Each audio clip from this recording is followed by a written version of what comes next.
views and opinions expressed in this program are those of the participants and do not necessarily reflect the views of BronxNet or the program underwriters.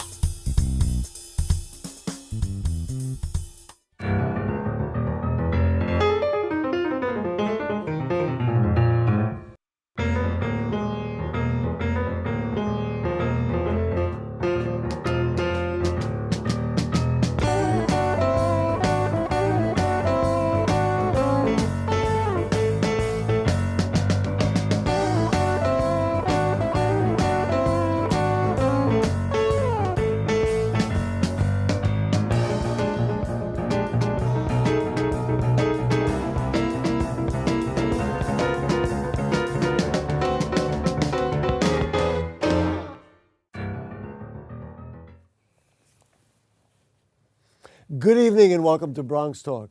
By every official indicator, crime in New York City is down and continues to go down. Last year, the total number of crimes reported dropped by 5.4%. The murder tally was down to the lowest number on record since the NYPD started counting. It's a staggering 87% drop from 1990. Shootings in the 5 boroughs also declined last year. So did robberies. To what do we attribute these historic drops? There are many possibilities. Community policing, the end of stop and frisk, economic factors, social service factors, many possibilities. Not that we necessarily want to look a gift horse in the eye, but tonight we will talk about these numbers, talk about crime in the Bronx, and try to get our arms around what might help those numbers get low and even drive them lower. Back with us on BronxTalk, a former NYPD lieutenant, Pace University professor, and frequent network news commentator on criminal justice issues. Welcome back, Dr. Darrin Porcher. Thanks for having me, Gary. As always, it's a pleasure. Always great. And a Lehman College sociology professor who has not been with us before. She has written 3 books on the nature of crime and what causes it, and has done extensive research on social behavior and crime. Professor Elin Waring, nice to have you with us. Great to be here, Gary. Dr. Porcher, let's start with you. Why do you think crime has been down in New York City? I have my own theory, so I'm going to let you guys talk, and then I'm going to tell you what I think. But is there one factor? Is it a variety of factors? What do we attribute? Because these are historic numbers that, frankly, we've never seen before. I think it's a triangulation of 3 components. The first thing is socioeconomics.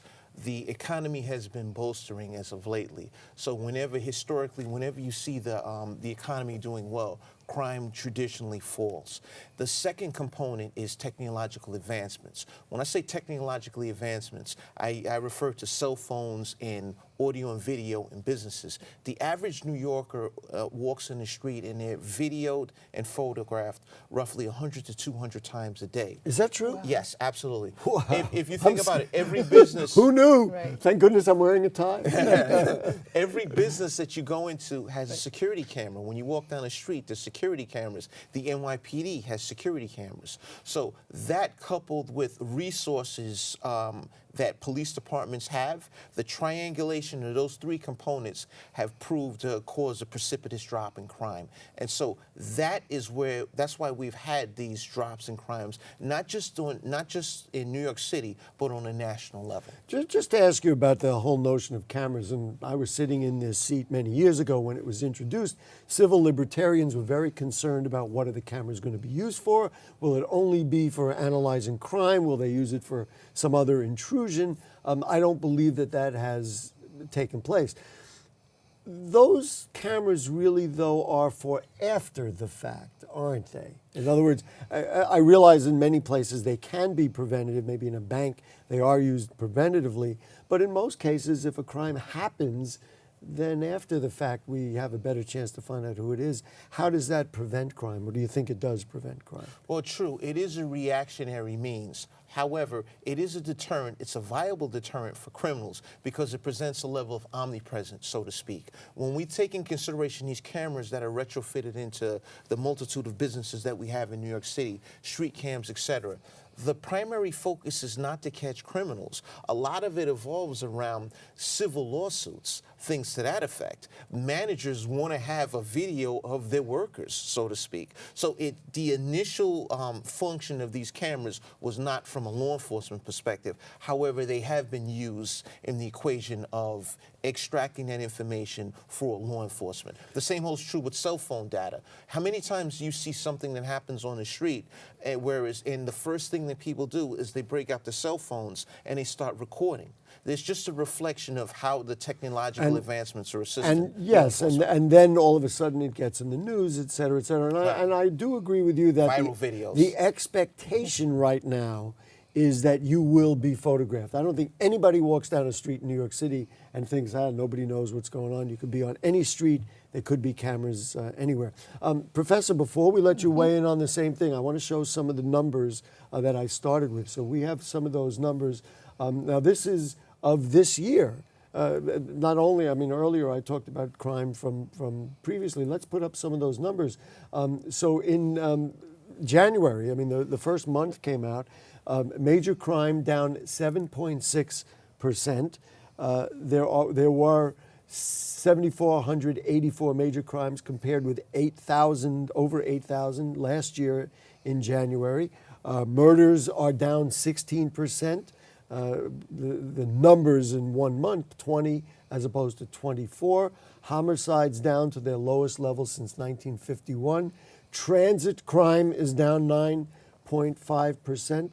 Professor, your analysis as compared with Dr. Porcher, you agree, you disagree, you got some other Well, points I think of all view? those points are good points, and deterrence is definitely a factor. Like, people do know, say, on transit crime, that there's surveillance cameras in the subways, and so people You're not who going to get away with it. Yeah, people who might have in the past done turnstile jumping or even like a robbery on a subway know that's not really they're going to be caught, basically. They're going to be photographed if that happens. But I also think we have to look at the big picture in the sense that crime's been going down since around 1990, since back in the Dinkins administration. It's pretty much been a steady downward decline in violent crimes and also what they call like low-level street crime. That's like the disorder crimes or street-level public drinking and things like that. So there's a lot of long-term factors that are going on, and then there's probably are some changes that have happened recently. Like, the economy does go up and down, and there's no question that when people have jobs, it does mean that they're less likely, they have less time. Disincentivizes They're them. disincentivized. Yeah, sure. You can make money in a legitimate way. Of course, most people would prefer that, and that goes up and down. In the Bronx, we've seen that over the years. The unemployment rate went really low during the Clinton era, and then it went back up again in the 2008 when there was the financial crisis. And was there a spike in crime during those times? So no, but that's the interesting part, right? Sure, there maybe was a little bit, but there was not as much as you might expect. And we also should think about, sometimes it's going in the other way. Sometimes, like, a good economy can lead to lower crime, but sometimes lower crime can lead to a good economy. And I think we're seeing some of that happening in the Bronx. So it's a cyclical sort of thing. Exactly. So now people feel a lot safer in the Bronx. You see stores coming in, retail, construction, retail happening, even other kinds of businesses opening that give people jobs. So it becomes this cycle. Just like there was a cycle that produced the really high crime rates that we saw in the 80s up till the early 1990s that were out of control, then when we started to see them come down, starting slowly and then kind of faster. It's 90% lower than in 1990. That's just astonishing. I'm going to weigh in. This is my own rather unprofessional opinion. Maybe it makes me a populist of sorts. I really think that people deserve the credit. Now, I know we've credited the NYPD, we've credited the technology, we've credited the tactics and everything else. I think people are less Absolutely. inclined as Absolutely. an I think evolution. there's been a change. We're better. We're better as people. Education. Right, the education has come more Start so here, to the yeah. forefront than ever before. When we look at the literacy level of the population is drastically increased, and that's a byproduct of this crime reduction as well. So I Right. think you hit the nail on the head. If you keep kids out of juvenile incarceration, you keep them in high school. They graduate from high school, they can get a decent job, they can come to Lehman, they can come to Bronx Community and get a certificate or an associate degree. Like, So there it's are this more thing again. avenues. Right, there is a correlation between the graduation rates Yeah. and the reduction in crime. Definitely. So, no, Dr. Porcher, maybe you and I, in the number of times you've been on the show, maybe we've talked about this, and I know many criminologists say, and you both probably know it better than I do, that there is a number that you will always have a certain level of crime. So my question is, and I'll give you both a chance to weigh in on it, how low can it go? I mean, the professor talked about it going lower. We've talked about kind of a social evolution. Gee, we certainly would like our education systems to be better, our economics to be better.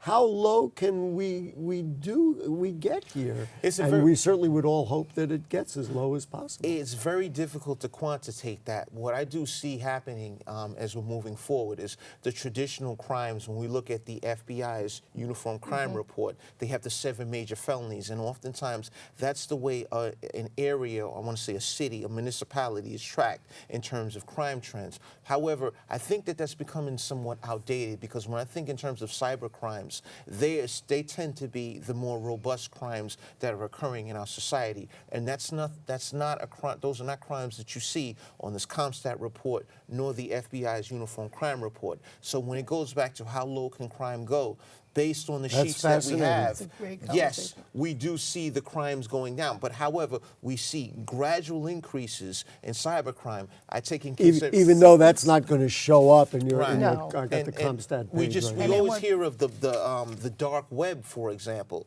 There's a massive amount of crimes that occur on the dark web. Right. So if somebody steals from you, if somebody steals your identity or steals from you because they've got some scheme going, that doesn't show up in the burglary report by No. the NYPD. not gonna be No, there. it's not going to be in the NYPD Well, of course. ever, because it's not the kind of crime the NYPD deals with, right? It might show up in the federal statistics if it got prosecuted, but like there's probably a low chance of So that how individual low can it identity. go? But and it's like as in sociology would say, you're never going to have a society with no crime, because there have to be Damn people. it. There are We're people. trying. It's just the nature of society for some people to be like challenging the rules, and it's actually good because in a certain way, as long as it's not really harmful crime, right? It helps us all kind of see like what are our boundaries in terms of behavior, but. It can really probably go even think it lower could than it go go lower? now. Yeah, because look, there's a lot of factors that go into producing a crime rate, and you have to look a little bit at the specific type of crime. Cybercrime is one thing, murder is another thing, burglary is another thing. So you have to kind of look at how each one of those is structured and who commits it. But it's a common thing in criminology to say that crime, like violent crime especially, is like a young man's game. It's like most of it is committed by men between like 15 and 25, and that population is actually decreasing as part of So that would proportion. drive numbers and that down. has driven Wow. numbers. That has been part of it. Right, even though maybe they're Yeah. still committing crimes. And another thing I want to say about people is that one thing we have seen is a lot of research and like direct experience where communities have organized themselves to fight crime in very specific local ways. Like we saw that in Boston with the Boston Gun Project, where they really took juvenile shootings from up here to down here. We have the SUV in the Bronx that comes out of Jacoby Medical Center, which is Stand Up Against Violence, which is Yeah, a exactly. community thing. There was an article which we shared actually beforehand that came in City and State. And the writer of the article was very clear to say, well, wait a minute, stop and frisk went down, and everybody said, so we got a quote that I'm going to show you from that particular article. And it really brought up something very interesting, because people said, well, wait a minute, stop and frisk went down, And of course, the prediction was that crime would go up, but that didn't happen. So the question that was raised, how can crime go down with less aggressive policing? Much of the answer is likely economic and has nothing to do with police. New York City's jobless rate, goes back to what you guys said, has fallen to a 42-year low at 4.4%. At the same time, median household income grew from $51,000 in 2008 to $55,000 in 2015. This is according to data analyzed by Crane's New York Business. Is this right or right? Is this really... our friend here talked about a triangle. Triangulation. Triangulation was the word. Those three components. What do you think? I mean, I think the evidence about stop and frisk being the main driver of reducing crime is very weak. So the fact that ending stop and frisk didn't really seem to have much impact, if anything, maybe in the other direction, is not surprising to most people who've analyzed the data. I mean, there's some evidence for like order disrupt, a small impact of kind of street level enforcement, but massive stop and frisk probably had a lot of negative consequences because so it had negative consequences, but eliminating it.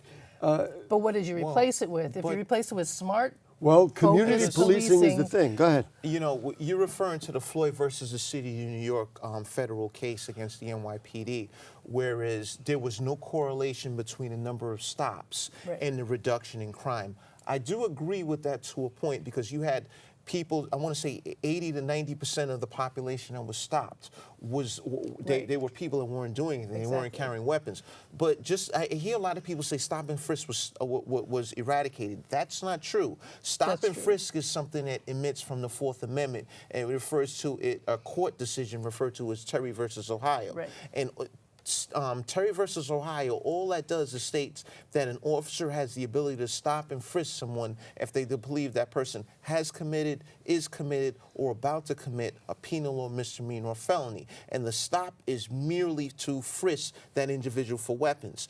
That is a practice that's carried out on a national level. It just wasn't marginalized to New York City. So moving forward, and I know you have a point, and I'm on the edge of my seat. This is really important. But just getting back to that, all that happened was the oversight that came in from the Floyd versus City of New York dictated that we just want to see a qualitative piece on these people stop. And the NYPD felt that, look, you know what? If it's not a qualitative stop, then we're going to conduct less of these. So this goes back to my point about the nature of people, and if people felt oppressed, so to speak, because a person of color would walk down the block and for no reason get stopped and get harassed, and the numbers are so outrageous of the number of people. It was like 800,000 a year or something like that.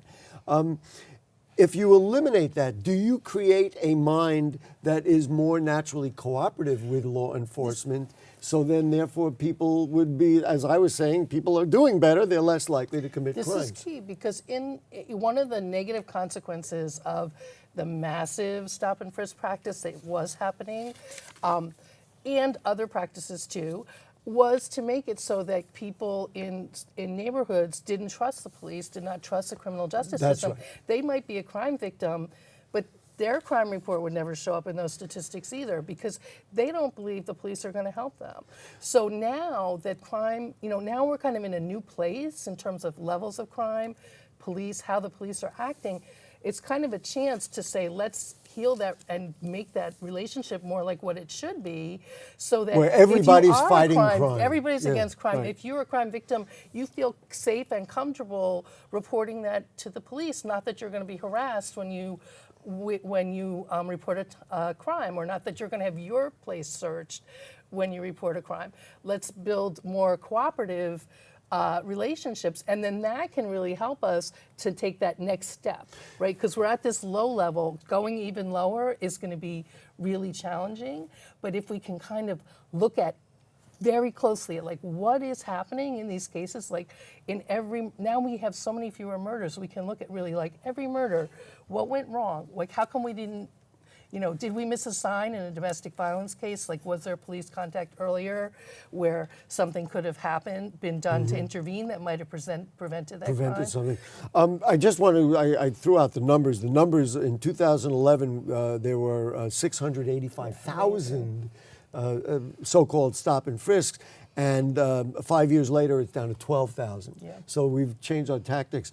I want to mention something, and this is about the relationship between Bronx people and their police force. I believe it was the 4-5, if I'm not mistaken, just ran a coffee with a cop event over there on Morris Park Avenue. And it was well attended. People came out. The quotes in the newspapers and everywhere was like, I never knew these were such nice guys. Of course, Right. our police officers are great men and women, of course. And now I see that there's another one taking place in another part of the Bronx.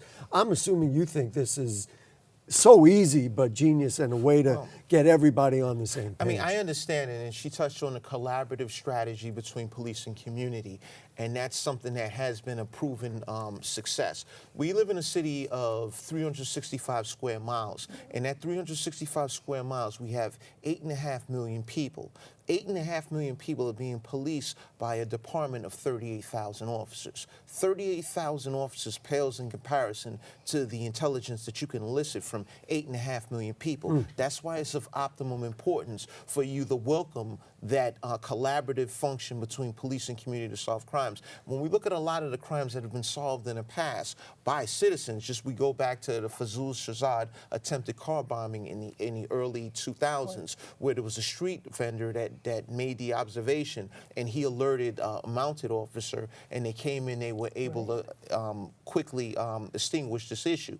This was a clear example of the collaboration of police and community. So when you talk about what happened in the 4-5, that should be more of a grandiose strategy and not minimized to one particular precinct. Yeah, why not endorse it across the board? I don't want people to think that we have our head in the sand. I mean, let's talk about the Bronx.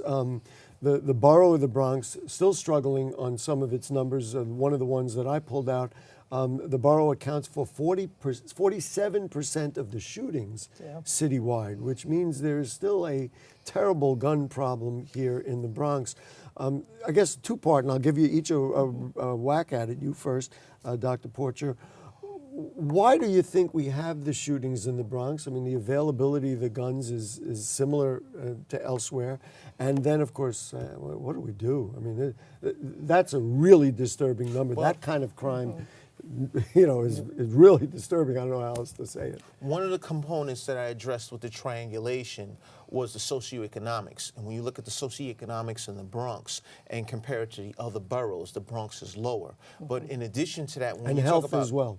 Right, Health public is health really plays a tremendous role in this. But in addition to that, we have something that we refer to in the police department as the iron pipeline. You have guns that come from places like Georgia, North Carolina, West Virginia, and they come to New York City and they distribute into a lot of these areas that we have here. The socioeconomics couple partnering with that iron pipeline are allowing these guns to come into the Bronx and be used as frequent at such a frequent level as they are, in compared to Queens.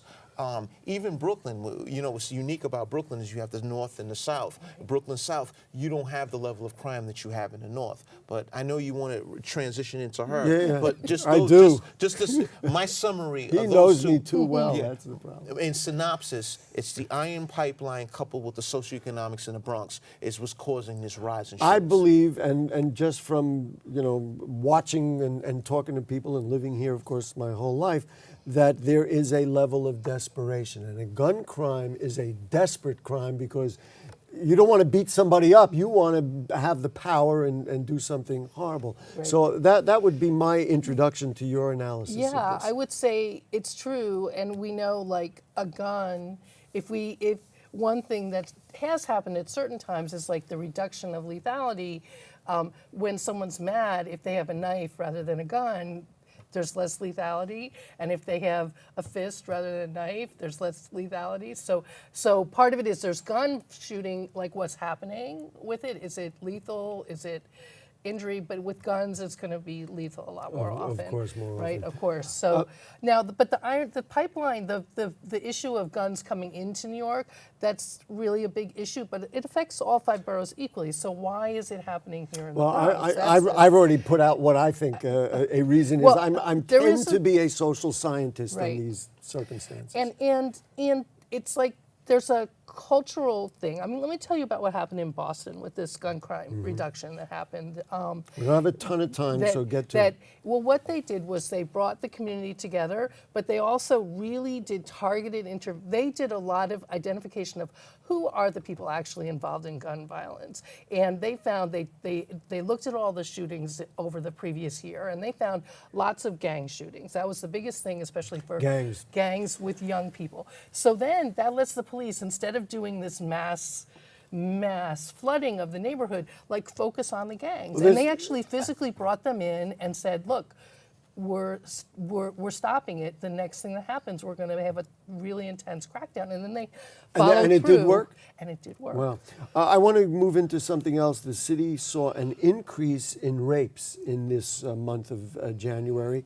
We'll give it to you. There were 113 rapes reported compared with 107 a year ago, a 5.6% rise. What was fascinating, and this goes to what we're seeing in the news, is that 12% of the rapes reported were over 5 years since the occurrence date. That's interesting. So that goes into that the goes culture. into this, But just, I guess the easy answer is one of the reasons we're getting a higher rate is because they're more being reported, that women are feeling empowered to come up. Let her go first. Right. Let her go first. I That's know right. you want to say that. There's this.